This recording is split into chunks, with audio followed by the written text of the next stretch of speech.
கணவன் மனைவி என்ற இல்லற வாழ்வில் உங்களை ஒருவருக்கொருவர் வல்ல அல்லாஹ் ஹலாலாக்கி தந்திருக்கின்றான். கணவன் போட்ட சோற்றை உண்டு கொண்டு, அவன் கொடுத்த உடுப்பை உடுத்திக் கொண்டு, அவன் கட்டிய வீட்டில் வசித்துக் கொண்டு, அவன் நெஞ்சில் இரவு முழுதும் உருண்டு படுத்துவிட்டு பின்னர் போகும் இடமெல்லாம் அவன் குறைகளை பாடித் திரிவதாகும்.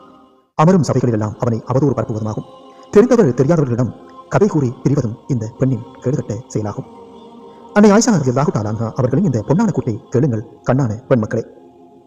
கணவன்மாருக்கு நீங்கள் செய்ய வேண்டிய உரிமைகளை சரிவர அறிவீர்களானால் அவன் பாதங்களில் படியும் தூசியை உங்கள் திருமுகத்தால் துடைப்பீர்கள்.